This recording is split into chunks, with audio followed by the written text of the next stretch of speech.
جو بندہ تقدیر الہی پر اللہ کی رضا کا طلبگار ہے تو وہ موت کو بکثرت یاد کرے، کیونکہ موت کا ذکر آفتوں اور مصیبتوں کو آسان کر دیتا ہے۔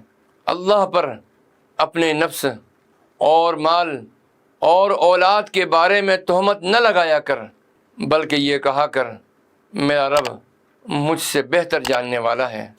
اس حال پر ثابت قدمی سے تجھے اللہ کی رضا اور موافقت کی لذت آئے گی۔ تمام آفتیں اپنی جڑ اور شاخوں سمیت ٹل جائیں گی اور ان کے بدلے میں نعمتیں اور پاکیزہ چیزیں حاصل ہوں گی۔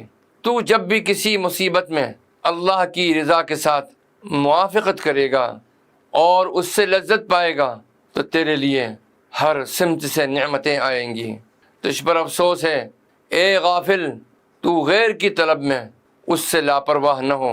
تو کب تک اس سے رزق میں کشادگی چاہے گا؟ ممکن ہے یہ طلب تیرے لیے فتنہ ہو اور اس کی خبر نہ ہو۔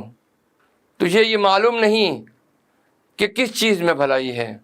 خاموشی اختیار کر اور تقدیر سے موافقت اختیار کر۔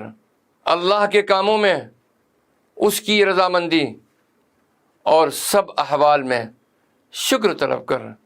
رزق کی کشادگی بغیر شکر کے فتنہ ہے، رزق کی تنگی بغیر صبر کے فتنہ ہے۔ شکر نعمتیں بڑھاتا ہے اور اللہ کے قریب کرتا ہے، اور صبر تیرے دل کے قدموں کو استقامت دیتا ہے اور اس کی تائید و مدد کرتا ہے، اور کامیابی و فتح مندی دلاتا ہے۔ دنیا و آخرت میں صبر کا انجام نیک اور حسین ہے۔ اللہ کی ذات پر اعتراض کرنا حرام ہے، اس سے دل اور چہرہ دونوں سیاہ ہو جاتے ہیں۔ تجھ پر افسوس، اپنے نفس کو اللہ پر اعتراض کرنے سے روک دے، اس کے بجائے اللہ تعالیٰ سے سوال کرنے میں مشغول کر، تاکہ تیری مصیبتوں کے وقت ٹل جائیں اور آفتوں کی آگ بجھ جائے۔ اے اللہ کی طلب کا دعویٰ کرنے والے اور اس کی رحمت اور محبت کے خزانوں کا علم رکھنے والے، اس تک پہنچنے سے پہلے تو جب تک راستے میں رہے اس سے سوال کرتا رہے۔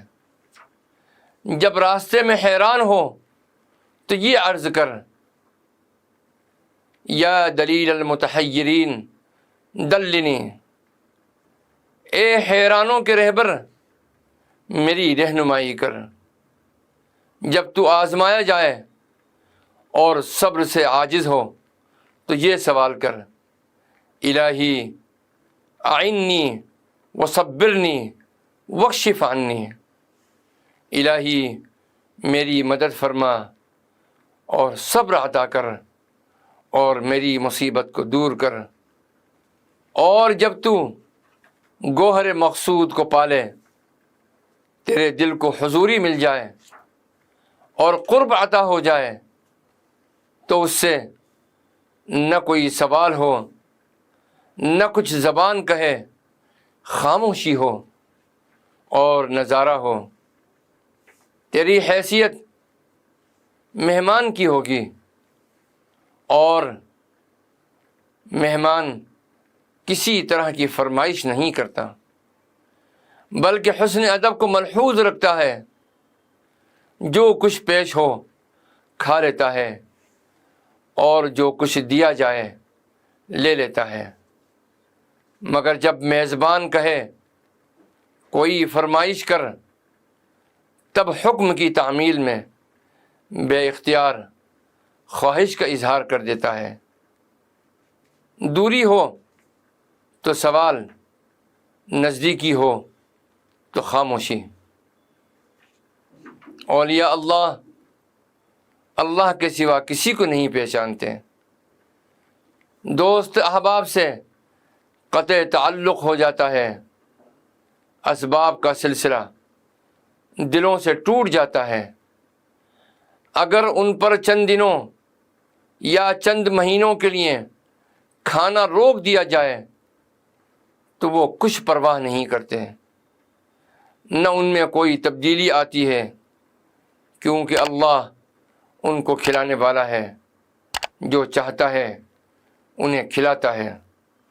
جسے اللہ کی محبت کا دعویٰ ہو اور اس سے اس کے غیر کو طلب کرے تو وہ اپنی محبت میں جھوٹا ہے۔ لیکن جب محبوب اللہ سے واصل اور اس کی بارگاہ میں مہمان و مقرب ہو جائے تو اس سے کہا جاتا ہے مانگ اور تمنا کر، سوال کر، کیا چاہتا ہے؟ وَلَسَوْفَ يُعْطِيكَ رَبُّكَ فَتَرْضَىٰ۔